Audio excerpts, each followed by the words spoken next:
Buenos días a todos. Bueno, nos ha tocado explicar sobre los trastornos disociativos.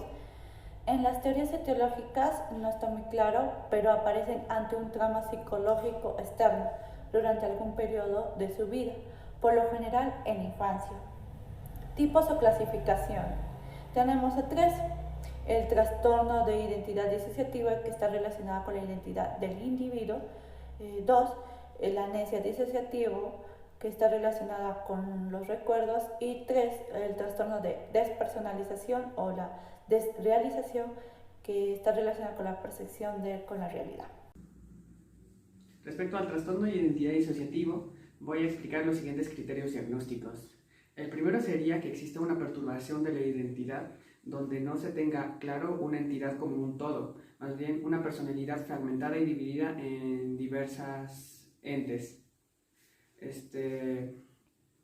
También que hayan lapsos recurrentes de la memoria. Esto se refiere a que la persona, cuando esté en una disociación, no guarde recuerdos para cuando esté su personalidad, en su primera personalidad, por así decirlo. En cuanto a los síntomas, causan malestar clínicamente significativo, tanto en ese ámbito, también puede ser en deterioro social, laboral u otras áreas importantes del comportamiento humano. También tenemos que la alteración no es una parte normal de la práctica cultural del entorno en donde se desenvuelve el individuo que está presentando estas disociaciones, y que los síntomas no se le pueden atribuir a una sustancia, a algún efecto fisiológico o alguna otra afección médica, como puede ser la epilepsia parcial o compleja. Al diagnóstico diferencial tenemos, por ejemplo, el trastorno depresivo mayor. En este caso puede haber una confusión, ya que el trastorno disociativo también manifiesta lo que son conductas depresivas. Sin embargo, en cuanto al trastorno disociativo tenemos más criterios, y lo primordial es ver las disociaciones entre las identidades. También se puede confundir con lo que es el trastorno bipolar. Sin embargo, lo que es el trastorno bipolar no consiste en una fragmentación de la identidad, más bien en cambios repentinos del estado de ánimo, lo cual no involucra una personalidad nueva, simplemente un cambio de ánimo repentino.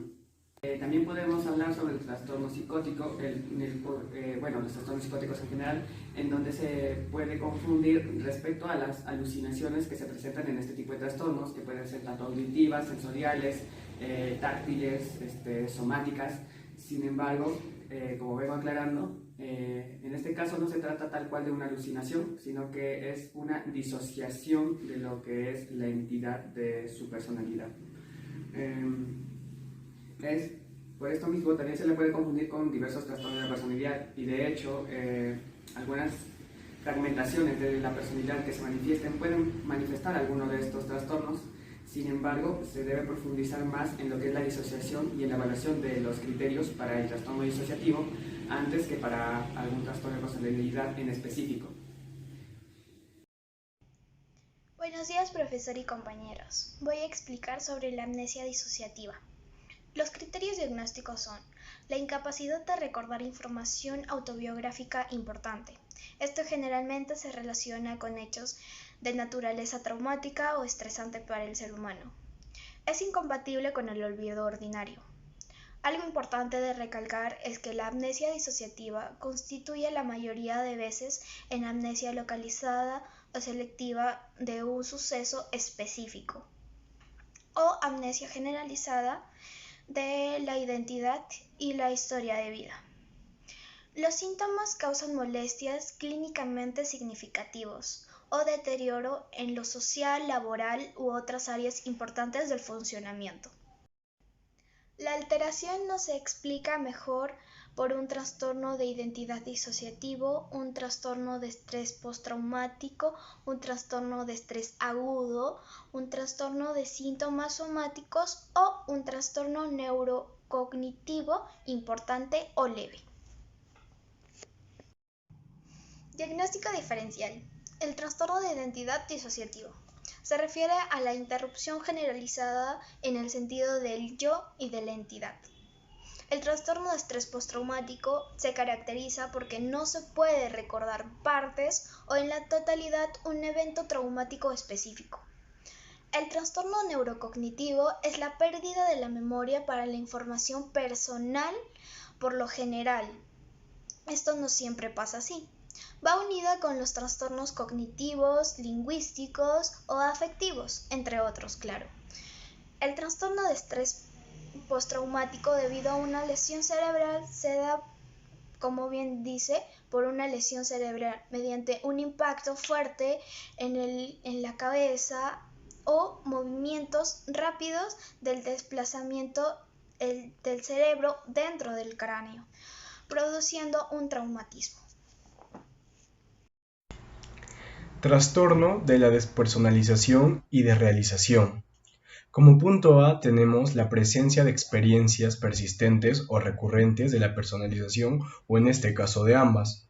Como punto número 1 tenemos a la despersonalización, la cual es una experiencia de irrealidad, distanciamiento o de ser un observador externo con respecto a los pensamientos, los sentimientos, las sensaciones, el cuerpo o las acciones de uno mismo.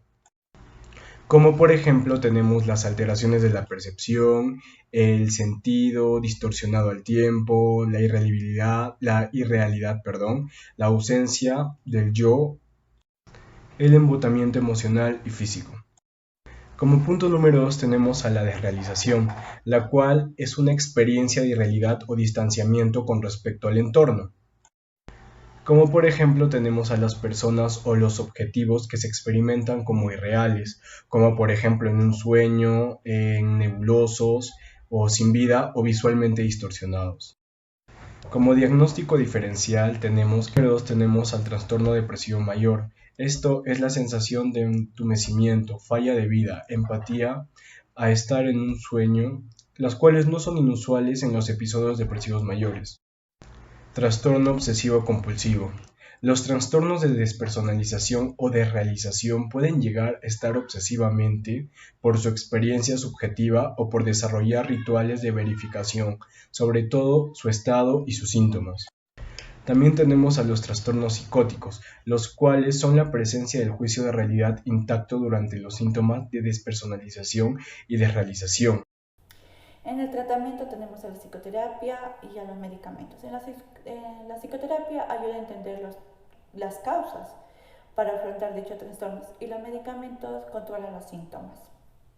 En la prevención no hay algún tipo de preventivo, puesto que se genera por un trauma, pero sí recomendamos que se trate a tiempo, la comunicación entre los familiares, hablar sobre los temas de riesgos, por ejemplo, maltrato, violencia, abuso sexual, etc. Y al último, como nosotros como psicólogos, tenemos que realizar investigaciones, estudios. Eso es todo. Bueno, gracias.